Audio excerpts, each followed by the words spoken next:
শীতের রাত খসা কাচের মতো ঘন কুয়াশায় অস্পষ্ট হয়ে উঠেছে চারিদিক।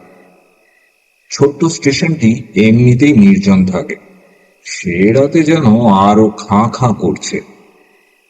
কলকাতার ট্রেন আসার সময় পেরিয়ে গেছে অনেকক্ষণ, কখন যে আসবে তারও কোনো নিশ্চয়তা নেই।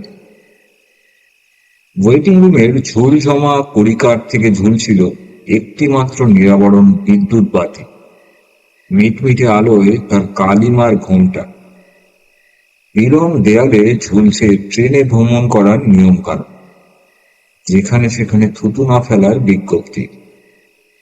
বিনা টিকিটে ভ্রমণ করার অর্থ জাতীয় সরকারকে বঞ্চনা করা, ইত্যাদি ইত্যাদি। ধোঁয়া মলিন জানালার কাঁচের মধ্যে দিয়ে দেখা যাচ্ছিল অনেক দূরে একটুখানি আলোর বিচ্ছুরণ। কুয়াশার মাঝে এক ঠ্যাঙের ওপর ভর দিয়ে অপছায়ার মতো ঝিমুচ্ছিল প্ল্যাটফর্মের টিমটিমে আলোটা। কোথায় যেন অবিরাম ঝিরঝির শব্দে জল ঝরে পড়ছিল করগেটের টিনের উপর। ঘরের মধ্যে বসেছিল দুটি প্রাণী, মুখোমুখি বসেছিল ওরা, আলোর একদম ঠিক নিচে। দুজনেই নিশ্চুপ। যেটুকু কথাবার্তা হয়েছে ওদের মধ্যে, প্রথম পরিচয়ের আড়ষ্টতা কাটাবার পক্ষেও তা যথেষ্ট নয়। কনকনে শীত, টুটিতে পার নৈশব্দ, আর সর্বোপরি ঠিক সামনেই পাথরের পুতুলের মতো বসে থাকা অদ্ভুত মূর্তিটার জন্যই উসখুস করছিল তরুণ যাত্রীটি। মনোবিজ্ঞানের ছাত্র সে। বাহ্যিক কাঠামোর ওপর মানুষের চরিত্রের সূক্ষ্ম প্রভাব সম্বন্ধে তার প্রবল কৌতূহল জেগেছিল সামনের একমাত্র সহযাত্রীটিকে দেখে। তাই খুঁটিয়ে খুঁটিয়ে যতই দেখছিল, ততই ভাবছিল ঠিক কি রকম মনের গঠন হওয়া উচিত এই কিম্বুদ্দিমাকার মানুষটির। লোকটির চেহারায় এমন কিছু ছাপ ছিল যা সচরাচর দেখা যায় না।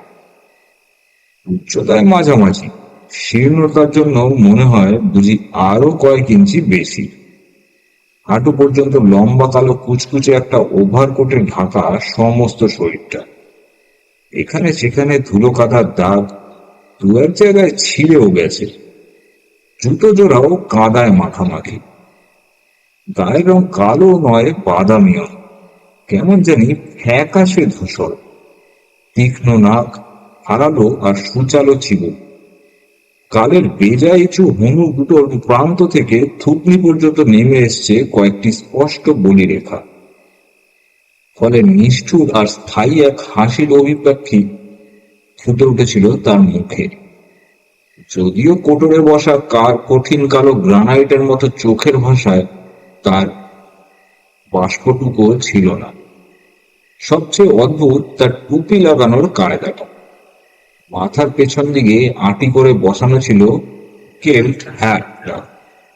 খুব সরু তার কিনারা। হ্যাটে লাগানোর এই বীরঘুটে কায়দার জন্যই বোধ হয় বেপরোয়া ঔদ্ধত্যর এক প্রতিচ্ছবি ফুটে উঠেছিল আগন্তুকের বিশীর্ণ মুখে। দুই ফাঁক গোল করে ওভারকোটের ছেঁড়া পকেটে হাত ঝুঁকিয়ে বসেছিল সে যুবকটি সকৌতক পর্যবেক্ষণের সামনে। অথচ আলাপ করার সব রকম প্রচেষ্টাই করেছে তরুণটি। মানুষের সেন্টিমেন্টকে পেঁচিয়ে মনের কথা বাইরে টেনে আনার যে কটা পন্থা তার জানা ছিল, সব কটাই বেশ সুকৌশলে সে প্রয়োগ করেছে, কিন্তু সবই হয়েছে ব্যর্থ। প্রশ্নের উত্তর দেওয়ার সময় শুধু তরুণটির পানে আগন্তুক মেলেছে তার গ্রানাইট কঠিন চাহনি। সময় ইটকাঠের মধ্যে দিয়ে তাকিয়ে থেকেছে কোনো অজানার অসীমে। নিতান্ত অকারণেই কখনো কখনো এই কঠিন চোখেই কৌতুকের আলোককণা নেচে নেচে উঠেছে। মৃদু হাসিতে আরো কুঞ্জন জেগেছে মুখের দুপাশের চামড়ার ভাঁজে। বিরক্ত বোধ করে যুবকটি। ঘন্টার পর ঘন্টা এভাবে পটের ছবির মতো বসে থাকার চাইতে যা হয় একটা কিছু করা দরকার। কিন্তু কি করা যায়? হ্যাঁ, গল্পটা যে আশ্চর্য ঘটনার আবর্ত তার জীবনের নতুন অধ্যায়ের সূচনা করেছে, সেই অসম্ভব কিন্তু অতি সত্য কাহিনীটাই বর্ণনা করা যায় এই অদ্ভুত সহযাত্রীর কাছে। তাতে সময় তো কাটবেই, উপরন্তু স্বল্পভাষী আত্মমগ্ন সঙ্গীটির কৌতূহলের চুক্তিভঙ্গ হওয়াও বিচিত্র নয়। গলা ঝেড়ে বলে সে, এদিকে শিকার করতে এসেছিলেন বললেন, তাই না?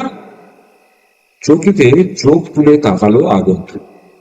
গ্রানাইট কঠিন দুই মনিকায় কৌতুকের ছোঁয়া লাগে। পর মুহূর্তেই চোখ ফিরিয়ে আনলে জানালার সার্সির ওপর ঘনীভূত কুয়াশা কণিকা বিন্দু বিন্দু জলের আকার নিয়ে চিকমিক করছিল সেখানে। সেই মিটমিটে আলো। চোখ না ফিরিয়ে উত্তর দিলে সে খসখসে বলে, হ্যাঁ। তাহলে তো কুমার শক্তি সামন্ত এস্টেটের নাম নিশ্চয়ই শুনে থাকবে। শিকার করার মতো অমন খাসা জায়গায় তো আর এই অঞ্চলে দুটি নেই। শুনেছি, ওখানেই ছিলাম কদিন। কুমার শক্তি সামন্ত আমার কাকা। আবার চোখ ফেরালো আগন্তুক। আবার দুপাশের পলিরেখায় জাগে কুঞ্চন তরঙ্গ। এই তরঙ্গিত হাসি আর দুই কৃষ্ণমণিকায় দুই কণা নিগুড়ো আলোর চিকমিকিনি ছাড়া আর কোনোভাবেই ফুটল না তার ধারালো নাকে চিবুকে ঠোঁটে। এ ধরনের নির্বিকার চাহনি দেখলে মেজাজ বিগড়ে যাওয়াই স্বাভাবিক, কিন্তু তবুও ধৈর্য হারায় না যুবকটি। গলায় এবার একটু জোর দিয়ে বলে, যদি কিছু মনে না করেন, আশ্চর্য একটা কাহিনী আপনাকে শোনাতে পারি। বেশি পুরনো ঘটনা নয়, মাত্র দুদিন আগেকার, কিন্তু গ্যারান্টি দিয়ে বলছি এ ধরনের কাহিনী আপনি জীবনে শোনেননি। চোখের দুটুকরো কালো আলোর মাঝেই আবার ঝলসে ওঠে বিদ্রুপ বই, কিন্তু এবার সে দৃষ্টি নিরুত্তর নয়। পলকহীন চোখে সেকেন্ড কয়েক তাকিয়ে থাকার পর শুধু বললে, বলুন। খসখসে স্বর এবারও নিরুত্তাপ, কিন্তু তবুও মনে হলো কোথায় যেন মনের কোন গহন তলে জাগ্রত হয়েছে তার নিদ্রিত আগ্রহ। শুনুন তাহলে, বলে তরুণটি বলে সামনের দিকে চেয়ারটা টেনে নিয়ে শুরু করলো সে। শহর থেকে অনেক দূরে গ্রীষ্মাবাস বা বাগান বাড়ি তৈরি করার বিলাসিতা বাঙালি অভিজাত সম্প্রদায়ের মধ্যে ছড়িয়ে পড়ে ব্রিটিশ আমল। কখনো কখনো এই ফ্যাশনটাই হয়ে দাঁড়িয়েছে রোমান্টিক রুচির পরিচয়। কিন্তু আমার কাকা কুমার শক্তি সামন্ত বিলাস বা রোমান্স কোনোটাই জানতেন না। চরিত্রের গঠনই ছিল তার অদ্ভুত রকমের। ছোটবেলা থেকেই কেমন জানি সমাজ ছাড়া একক প্রকৃতি তার। নিরালা নৈসর্গের মাঝে দিন গুজরান করার মধ্যে অনাবিল শান্তি খুঁজে পেতেননি। আধুনিক নগর কেন্দ্রিক সভ্যতার কোলাহলের প্রতি তার বিরাগের পরিচয় কোনোদিন পায়নি বটে, তবে অনুরাগের চিহ্নও দেখিনি। প্রকৃতির ছায়া সুনিবিড় কোকিল দোয়েল ডাকা নিশ্চিন্ত নিলয়ে উনি যেন নিজের সত্তাকে খুঁজে পেতেন। রুচি তার খুবই সাদা সিধে, প্রাত্যহিক জীবন যাত্রাও অনারম্ভ। সেকালে আমলের দুর্গের মতো একটা প্রসাদে থাকতেন উনি। এস্টেটে যা সামান্য লাভ হয় তাতেই খুশি থাকে। রাইফেলের হাত বেশ পাকা, তার চেয়ে ভালো পারেন ঘোড়ায় চড়তে, তাই প্রায় শিকার নিয়ে মেতে ওঠে। প্রতিবেশীদের সাথে দুইবার দেখা হলে কথা বলেন, হইলে কারো ধারও ধারেন। কাজেই চারিদিকে তার বহু বিরূপ সমালোচনা, কিন্তু কেউই চিনতে পারেনি তার আত্মভোলার স্বরূপকে। কাকা বিয়ে থা করেন, তার একমাত্র ভাইয়ের একমাত্র সন্তান হিসেবে আমি তার সমস্ত সম্পত্তির উত্তরাধিকারী। এই আশা নিয়ে মানুষ হয়েছি আমি, কিন্তু গত দাঙ্গা আর দেশ বিভাগের সময় নিতান্ত অপ্রত্যাশিতভাবে ঘটল কয়েকটি নতুন ঘটনা। খবরের কাগজ পড়ার অভ্যেস তার ছিল না, কাজেই বহির্জগতের কোনো সংবাদই আসতো না তার সামন্তগড়ের ক্ষুদ্র জগতে।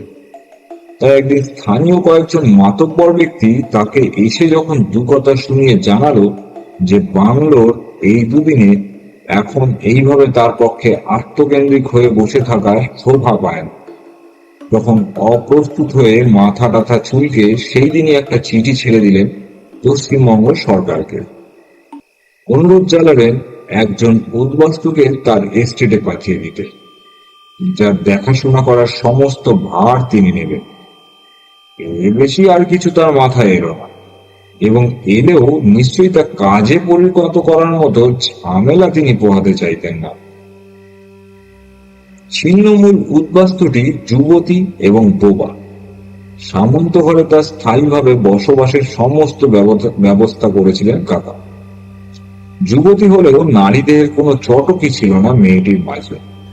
মোটা মোটা হাত পায়ের গঠন, তেল চকচকে মুখ, নাকখানি থ্যাবড়া আর পুরো ঠোঁট, হাতে বড় বড় লোম, বছর 25 বয়স হবে, ব্যাবডেবে চোখে সবসময় এক অসহায় চাহনি। বাড়ি ছেড়ে কুৎসিত বাইরে বেরোতো সে, আখণ্ড খেত, যখন খুশি ঘুমোতো, আর মোক্ষদা পিসির তাড়নায় প্রতি রবিবার একবারই স্নান করত। মোক্ষদা পিসি সামন্ত ঘরে না থাকলে তাও বাদ যেত। বেশিরভাগ সময় ওকে দেখতাম ওর ঘরের সামনে একটা পুরনো সোফায় কাত হয়ে পড়ে থাকতে।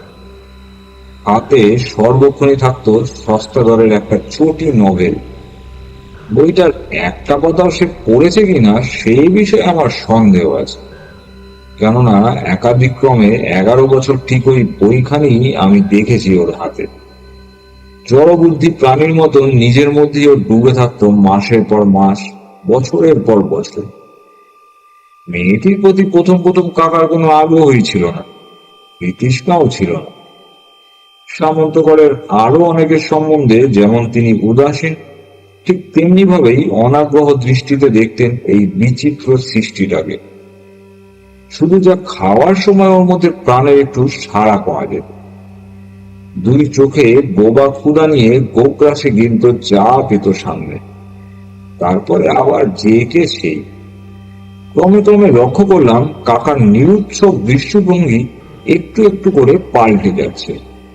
স্নেহের ছায়ায় ধীরে ধীরে ঘিরে ধরছেন হতভাগী মেয়েটিকে। আমার দুর্ভাগ্যের সূচনা ওইখান থেকে। অনাগ্রহ থেকে কৌতূহল, কৌতূহল থেকে বৎসলতা, তারপর একদিন শুনলাম যথাবিহিতভাবে মেয়েটিকে পোষ্যরূপে গ্রহণ করেছেন কাকা। উইলও পাল্টেছেন।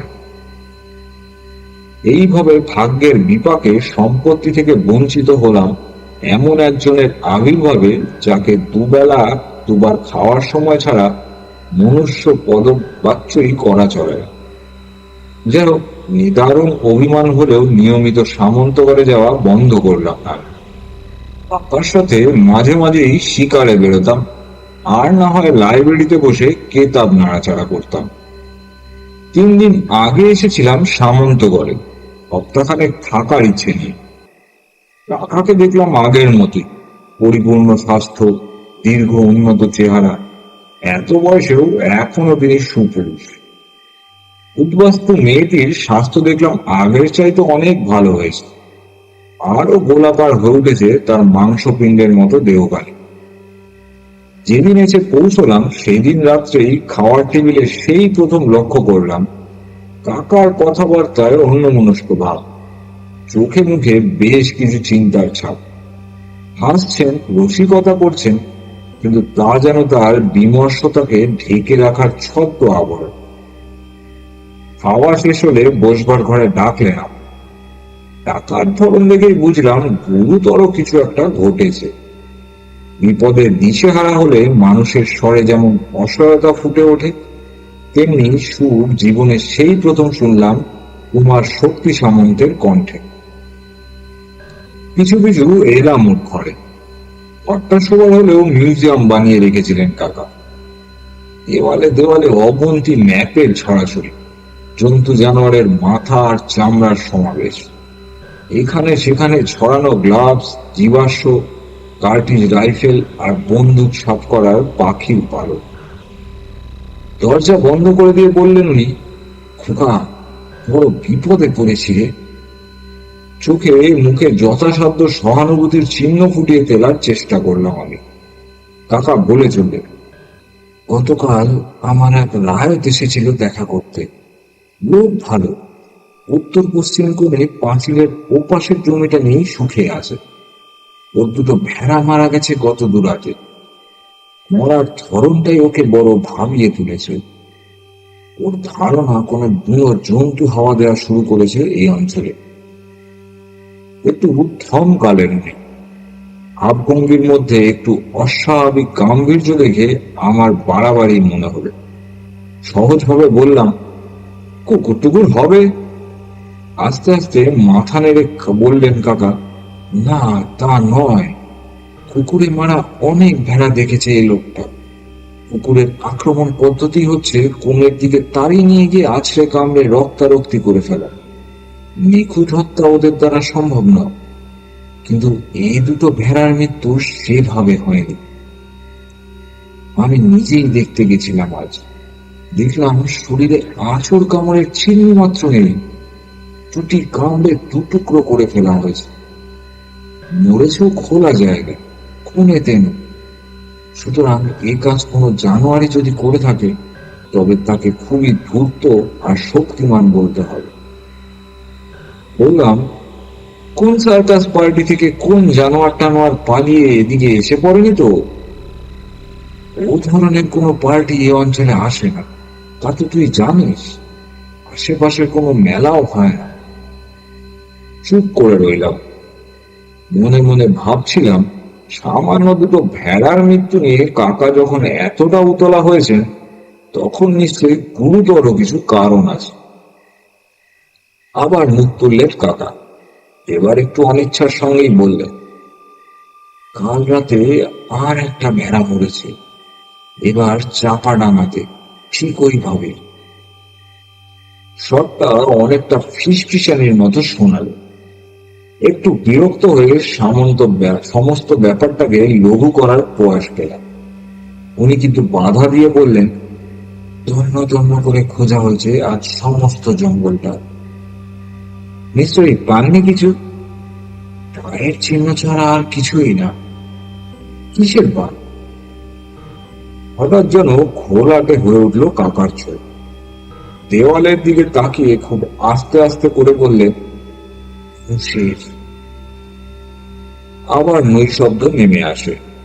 মনের কথা খুলে বলে কিছুটা হালকা হওয়ার জন্যই আমাকে ডেকে এনেছিলেন, কিন্তু এই প্রসঙ্গ তোলার পরেই যেন আরো মুচড়ে পড়লেন। ঠিক করলাম যে আর না, এই অযথা স্নায়ু নিপীড়নের অবসান দরকার। স্পষ্ট শুধলাম যে আসল ব্যাপারটা কি।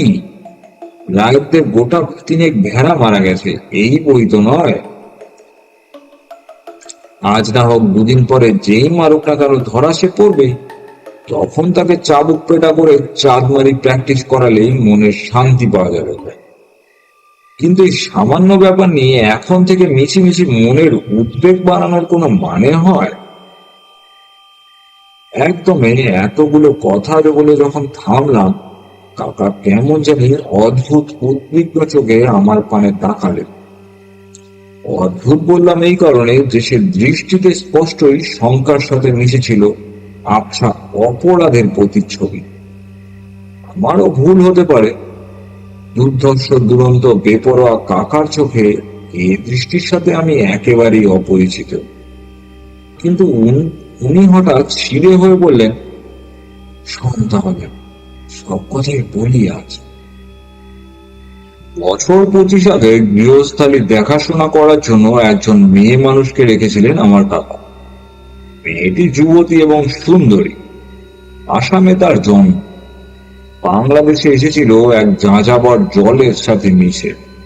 এছাড়া তার আর কোনো পরিচয় জানা যায়। কি করে যে তার সন্ধান পেলেন কাকা, তাও শুনলাম না তার মুখে। শুধু বললেন যে মেয়েটির রূপ ছিল, ভরা যৌবন ছিল, আর ছিল কামনার সর্বনাশা আগুন। তার টানা টানা চোখ আর ধারালো চিবুকের তীক্ষ্ণতা, তার চতুর রসালাপ আর তাম্বুল রঞ্জিত অধর ইঙ্গিত, তার লক্ষণাগিনীর মতো ফুঁসে ওঠা সুবাসিত কুন্তল সৌরভ, আর ক্ষীণ কোটি গুরু নিতম্বর উচ্ছ্বসিত হিল্লোল ব্যাচেলার কাকার চোখে নেশা ধরিয়ে দিলে। একদিন নয়, বহুদিন ধরে এই নেশায় বুঁদ হয়ে রইলেন তিনি। নেশা যখন কাটলো তখন বড্ড দেরি হয়ে গেছে। মেয়েটি একদিন এসে বললে যে সে সন্তান সম্ভবা। সহানুভূতির সঙ্গে শুনলেন কাকা, কিন্তু যখন সে বিয়ের প্রস্তাব আনলে তপ করে জ্বলে উঠলেন তিনি। একটা ভস্টা মেয়েকে যে কুমার শক্তি সম্বন্ধ কোনোদিনও কুলবধূ করবে না, এই সত্যটি বেশ করে শুনিয়ে দিয়ে কড়া হুকুম দিলেন। সন্তান ভূমিষ্ঠ হওয়া মাত্র সামন্ত ঘর ছেড়ে চিরবিদায় নিতে। মেয়েটি কোনো প্রতিবাদ করলে না, কান্নাকাটিও করলে না। দুই চোখে ধিকি ধিকি আগুন নিয়ে শুনল তার আদেশ। তারপর পাতলা ঠোঁটে সামান্য হাসি ছড়িয়ে নীরবে সরে গেল আড়ালে। এরপর থেকেই মেয়েটির হাব ভাবে কিছুটা পরিবর্তন দেখা গেল। দিন রাতের বেশিরভাগ সময় বনে বাজারে ঘুরে বেড়াতো বেঁধে নিয়ে হতো। আর যখনই দেখা হতো কাকার সাথে, চোখের এক বিচিত্র ভঙ্গি করে অদ্ভুত দৃষ্টি মেলে তাকিয়ে থাকতো তার পায়ে। মাঝে মাঝে ছোট্ট নাক ছাবি চিকমিকিয়ে রাঙা ঠোঁটে মুচকি হাসি হাসত, কিন্তু সর্বক্ষণ নড়ত তার ঠোঁট, যেন মনে মনে বিড়বিড় করে চলেছে প্রতিটি মুহূর্ত। বিরাম নেই, জ্যোতি নেই, আয়েস নেই। সবাই ভাবলে নিশ্চয়ই মাথা খারাপ হয়ে গেছে বেচারি। কাকা কিন্তু বেশ শঙ্কিত হয়ে উঠলেন, কিন্তু কেন যে ভয় পেলেন তা তিনি নিজেও বুঝলেন। কিন্তু মেয়েটি যখনই তার আগুনের মতো জ্বালা ধরানোর রূপ নিয়ে আসতো তার সামনে, আর নিতল দৃষ্টি মেলে লঙ্কা রাঙা ঠোঁট দুটি নাড়ত মৃদু মৃদু হাওয়ায় কেঁপে ওঠা গোলাপি পাপড়ির মতো, তখনই এক অজানা অসহায় ভয়ে হিম হয়ে আসতো তার অন্তর। অনিমেষ দৃষ্টি আর সহ্য হলো না, তাই একদিন মেয়েটিকে নির্বাসন দিলেন সামন্তগড়ের এক পরিত্যক্ত প্রকোষ্ঠে। চামচিকে আর বাদুর মাকড়সা আর টিকটিকির আড্ডা সেখানে। মেয়েটির জায়গায় আগেই এক বিধবা এসেছিল বাড়ির কাজকর্ম দেখাশোনা করার জন্য। যথাসময় খবর এলো ছেলে হয়েছে মেয়েটির, কিন্তু মৃত্যু তার সমাসন। তাই শেষবারের মতো দেখতে চায় কাকাকে। যাওয়ার কোনো ইচ্ছে ছিল না কাকার, অথচ অন্তিমকালে মেয়েটির বারবার আকুল আহ্বানকে তিনি ঠেলতে পারলেন না। তাই বহুদিনের অপরিচিত বহু অলিন্দের গলিকুচি পেরিয়ে এসে পৌঁছলেন নির্বাসিতার প্রকোষ্ঠে। এসে দাঁড়ালেন শয্যায় শায়িতা মেয়েটির সামনে। আর তখনই আশ্চর্য অবিল চোখে মেয়েটি তাকালে কাকার পানে। অপলক চোখে তাকিয়ে রইল কতক্ষণ। সে চোখে কাকা দেখলেন মৃত্যুর দুরায়ত হাত ছাড়ি, দেখলেন নিভে আসা মনিকা দ্বীপে জিঘাংসার ছিলিক, আর দেখলেন এমন কিছু যা ইতিপূর্বে কোনো মৃত্যু পথযাত্রীর চোখে দেখেন। খুব ধীরে ধীরে মেয়েটির ঠোঁট দুটি নড়ে উঠল, খুব মৃদু, কিন্তু তার মধ্যেও যেন আছে ছন্দ, আছে অর্থ। বিড়বিড় করার মতো অনর্গল অবিরাম ফিরফির করে কেঁপে চলল ঠোঁট দুটি, যেন অন্তরের অন্তঃস্থলে কোন রহস্যপুরীর প্রবল মন্দিরে উচ্চারিত হচ্ছে অশ্রুত মন্ত্র। তারই সামান্য আভাস পাওয়া যাচ্ছে শক্তির মতো ফ্যাকাশে নান বিবর্ণ অধরষ্টের মৃদু মৃদু কম্পন থেকে। মন্ত্রমুগ্ধের মতোই দাঁড়িয়ে রইলেন কাকা। কিছুক্ষণের জন্য তার সমস্ত বোধশক্তি যেন লোপ পেল। চোখের সামনে থেকে মুছে গেল আশেপাশের জগৎ, শুধু ভেসে রইল দুটি রক্তহীন বর্ণহীন ঠোঁটের অশ্রু প্রলাপ প্রান্ত। আর নীল সাগরের মতো নিতল কালো মেঘের মতো ঘনকৃষ্ণ আর সাপের মতো ক্রূর দুটো দৃষ্টি। সে চোখে আছে সুধার আকর্ষণ, মৃত্যুর তুহিনতা আর বিষের দখল। কতক্ষণ এভাবে কেটেছে তা খেয়াল নেই কাকার। সময়ের বোধ করি কোনো হিসেব আর ছিল না। সম্বিত যখন ফিরে পেলেন তখন মেয়েটি তার নিথর নির্বাস দৃষ্টি রেখেছিল তার মুখের ওপর, কিন্তু তার মধ্যে প্রাণ আর ছিল। কপালের বিন্দু বিন্দু ঘাম মুছে মুছে ফেরাতেই তাই এসে সদ্যোজাত শিশুটিকে তুলে ধরলে তার সাপ। মুখ ঘুরিয়ে নিতে যাচ্ছিলেন তিনি, কিন্তু দাই শিশুটির ছোট ছোট হাতের মুঠি খুলে দেখাতে অবাক হয়ে গেলেন তিনি। শিশুটির দুটি হাতেই মধ্যম আঙ্গুলিটি বাকি চারটে আঙুলের চেয়ে অস্বাভাবিক রকমের দীর্ঘ। কিছু না বুঝে দাইয়ের দিকে জিজ্ঞাসু চোখে তাকাতে দাই জানালে, ছেলেটি হওয়ার পর বিড়বিড় করে মেয়েটি যা বলেছে, এই ছেলেই নাকি কুমার শক্তি সামন্ত সম্পত্তির একমাত্র উত্তরাধিকারী। দুনিয়ায় কারো ক্ষমতা নেই তার ন্যায্য অধিকার থেকে তাকে বঞ্চিত করা। দিনের আলোয় থাকবে সে সহজ মানুষ, কিন্তু রাতের অন্ধকারে সাপের মতো ক্রূর, শেয়ালের মতো ধূর্ত, আর নেকড়ের মতো হিংস্র হবে এর প্রকৃতি।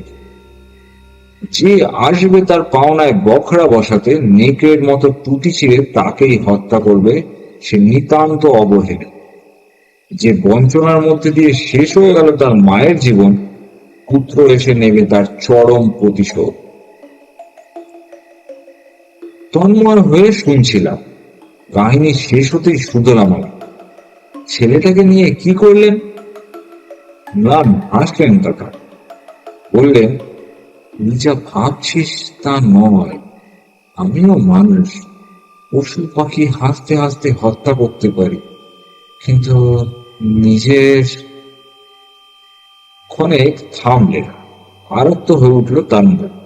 তারপর বললেন, কিন্তু নিজের সন্তানকে তো আর কোল্ড ব্লাডে মার্ডার করতে পারি। একটা মেয়ে মানুষ মরবার সময় কি প্রলাপ বকে গেছে, আর তাইতেই ভয় খেয়ে গিয়ে একটা অবোধ শিশুকে হত্যা করব? এত মূর্খ আমি নই। মেয়েটির সাপ সাপান্ত আর প্রলাপ বকুনি একেবারেই মুছে ফেললাম মন থেকে। অথচ ছেলেটিকে নিজের কাছে রাখবারও সাহস হলো। আমার একান্ত অনুগত এক প্রজার কাছেই মানুষ হতে লাগলো সে। 10 বছর ওখানেই ছিল, তারপর একদিন কাউকে না জানিয়ে উধাও হয়ে গেল সেই অঞ্চল থেকে। আর খোঁজ পাননি? এতদিন পাইনি, কিন্তু গতকাল পেলাম। দুজনে দুজনার চোখের দিকে তাকালাম এক দৃষ্টে। বুঝলাম সবই। বললাম, আপনি তাহলে বলতে চান যে মৃত্যুকালীন সেই? অসম্ভব। ফেরা মেরে তার লাভটা কি? মারছে জিঘাংসার জ্বালায়। লক্ষ্য ফসকে গেলে সবাই যে করে। লক্ষ্য ভুল কোচকাই আমি। উঠে দাঁড়ান কাকা, শুধু ভেড়ার মৃত্যু কাহিনী শোনানোর জন্য তোকে আমি ডেকে আঁকিনি খোকা। নিমেষে দিনের আলোর মতো সব স্পষ্ট হয়ে গেল। এতদিন বাদে এই প্রথম সম্পত্তি হাতছাড়া হওয়ার জন্য সহস্র ধন্যবাদ জানালাম ভগবানকে। সুশীলাকে আমি জানিয়ে দিয়েছি যেন সামন্তগড় ছেড়ে বাইরে না বেরো। সুশীলা উদ্বাস্তু মেয়েটির নাম। স্বীকার করতে লজ্জা নেই, সে রাতে আমার শান্তিতে কাটে। রাসভরি কাকার কাছ থেকে জন্মাবধি এত কথা আমি শুনিনি, তাই অবিশ্বাস্য হলেও বিশ্বাস করতে হয়েছিল। অথচ মনের যুক্তি প্রমাণ সানানো তার্কিক মনটার চোখ রাঙানিতে বিশ্বাসের বুনিয়াদ শক্ত হতে চাইছিল না। এই অন্তর্দ্বন্দ্বের ফলে ঘুমটো মুড়ে গেল। সারা রাত শুধু এপাশ ওপাশ করেই কাটালো। দরজা জানালা বন্ধ, তবুও ছমছমে অন্ধকারে প্রহর গুনতে লাগলাম ভোর হওয়ায়। একবার তো মনে হলো শুকনো পাতার ওপর দিয়ে খড়খড় শব্দের লঘু পায়ে কে যেন ছুটে গেল। আর একবার দূরে কোথায় রক্তহীন করা পুরো চিৎকার শুনলাম। সে চিৎকার মানুষের কি বন্য জন্তু তা বোঝার মতো অবস্থা আমার ছিল। প্রাতরাশের টেবিলে কাকা জানালেন গত রাতে আরো একটি ভেড়ার মৃত্যুর সংবাদ পাওয়া গেছে। ম্লান বিষণ্ণ চোখে উনি তাকিয়ে রইলেন সুশীলার পানে। নিশ্চিন্ত মনে কাজু বাদাম দিয়ে মোহনভোগ খাচ্ছিল সে। খাওয়া শেষ করে সদর বলে বেরোলাম এই নিশাচর আততায়ীর সন্ধান। সব কথা বলার দরকার নেই, শুধু শুনে রাখুন। শেষ পর্যন্ত ব্যর্থ হয়েছিল আমাদের অভিযান। সব শুদ্ধ জনা 30 ছিলাম আমরা। ঘোড়া গেছিল অনেকগুলো। মরা ভেড়াটার কাছে কুকুরগুলো ছেড়ে দিয়ে পিছু নিলাম। পায়ের ছাপ দেখে গন্ধ শুকে শুকে রেলওয়ে স্টেশনের কাজ বরাবর গেল। তারপর পাথরে জমির পরে খালের ধারে গিয়ে ওদের জ্ঞানেন্দ্রিয় পরাজয় শিকার। সারাদিনের হাড় ভাঙা পরিশ্রমে ক্লান্ত হয়েছিলাম খুবই। তারও পরে যতই সূর্য হেলে পড়তে লাগলো পশ্চিমে, ততই উৎকণ্ঠিত হয়ে উঠতে লাগলেন কাকা। সামন্তগড় তখনও বেশ খানিকটা দূরে। সেই রাতের মতো গরু ভেড়া সামনে রাখার নির্দেশ দিয়ে আমাকে নিয়ে ঘোড়ার মুখ ফেরালেন তিনি গড়ের দিকে। সামন্তগড়ের পেছনের পথ দিয়ে শর্টকাট করছিলাম আমরা।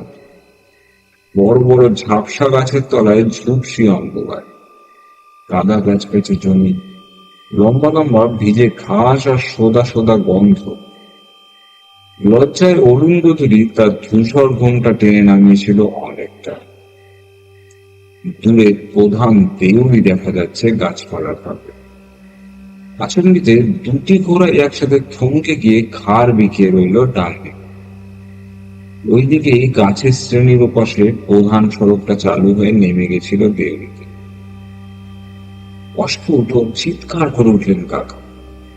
উদ্বেগে অবরুদ্ধ, আতঙ্কে বিকৃত সে চিৎকারই যেন আসন্ন বিভীষিকার পটভূমি রচনা করলে। কেননা ঠিক ওদিকেই সঙ্গে সঙ্গে একটা রক্ত জমানো উদ্ধ চিৎকার শুনতে পেলাম। অমানবিক সে চিৎকার। শিকারের উপর ঝাঁপিয়ে পড়ার আগে ক্ষুধার্ত নেকড়ে যে রক্তহীন করা চিৎকার করে ওঠে, এ যেন সেই ভয়াবহ বজ্ররাজ। একবার, দুবার, তিনবার বহুদূরের সঞ্চিত ক্ষুধা আর জিজ্ঞাসা যেন তিনবার ফেটে পড়ল ওই ভয়ালো গর্জনের মধ্যে দিয়ে। তারপর ধীরে ধীরে স্তিমিত হয়ে এলো বজ্ররাজ। পরিতৃপ্তির আমেজে যেন বুঝে আসছে কণ্ঠে, জড়িয়ে যাচ্ছে প্রতিহিংসার জ্বালায়।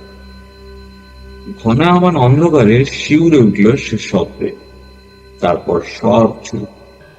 ঝিঝি পোকার কণ্ঠ যেন আতঙ্কে রুদ্ধ হয়ে গেল। থমথমে নৈশব্দ নেমে এলো আশেপাশে। অসার কান দুটো কিন্তু যেন বারবার শুনতে লাগলো শাখা প্রশাখায় প্রতিহিত ওই অমানসিক গর্জনের মন্তর প্রতিধ্বনি। আর তারপরেই জাগলো আরো একটি নতুন শব্দ। শুকনো পাতার ওপর পায়ের শব্দ শুনলাম। ধাবমান দুটি পা দ্রুত গতিতে শব্দটা সরে যাচ্ছে দূরে। ঘোড়ার পিঠ থেকে লাফ দিয়ে নেমে পড়ে তীর বেগে সড়কের দিকে দৌড়লেন কাকা। আমিও পিছু নিলাম। পরিষে দেখি রাস্তা ফাঁকা, কেউ কোথাও নেই।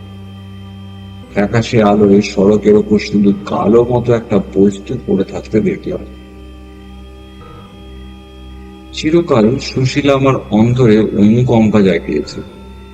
চিরকালই ভেবেছি বৃথা তার সংসারে আসা, বৃথা তার শুধু পুণ্যবৃত্তি করে জড় পদার্থের মতো দিনবধি রাগ করা। কিন্তু সেদিন সেই ছায়া সমাপন্ন সন্ধ্যায় পথের উপর অস্বাভাবিক অবস্থায় সুশীলাকে পড়ে থাকতে দেখে অজান্তেই আমার চোখের কোন জ্বালা করে উঠল। সুশীলা কিন্তু পোকা চোখে রাশি রাশি আতঙ্ক নিয়ে ট্যাক ট্যাক করে তাকিয়ে রইল আকাশের পানে। সে চোখে প্রাণের সাড়া ছিল না, কেননা দুটুকরো হয়ে গেছিল তার কণ্ঠ নড়েটা। এক ধারালো দাঁতের কামড়ে ঢুকে পড়েছিল যুবকটি। একটানা কথা বলার উত্তেজনায় বোধহয় ক্লান্তিও জেগেছিল।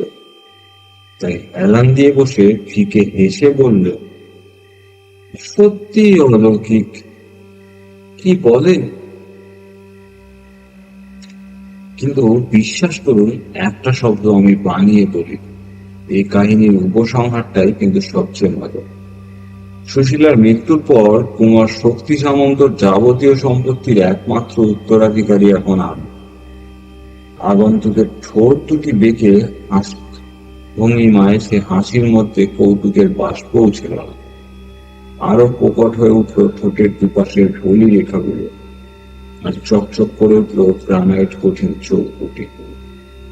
কালো ওভারকোটের নিচে তার বিশীর্ণ দেহটি যেন অকস্মাৎ বিপুল শক্তির বন্যায় ফুলে ওঠার প্রয়াস পেল। আসন্ন কিছু ইঙ্গিত নিয়ে নিঃশব্দে উঠে দাঁড়ালো সে। নিদারুণ ভয়ে হাত পা ঠান্ডা হয়ে এলো যুবক। উত্তাল হয়ে উঠল তার হৃদযন্ত্রের ধুকপুকুরে। গ্রানাইট কঠিন চোখের বরফ ঝিলিক বুঁ করে উঠল।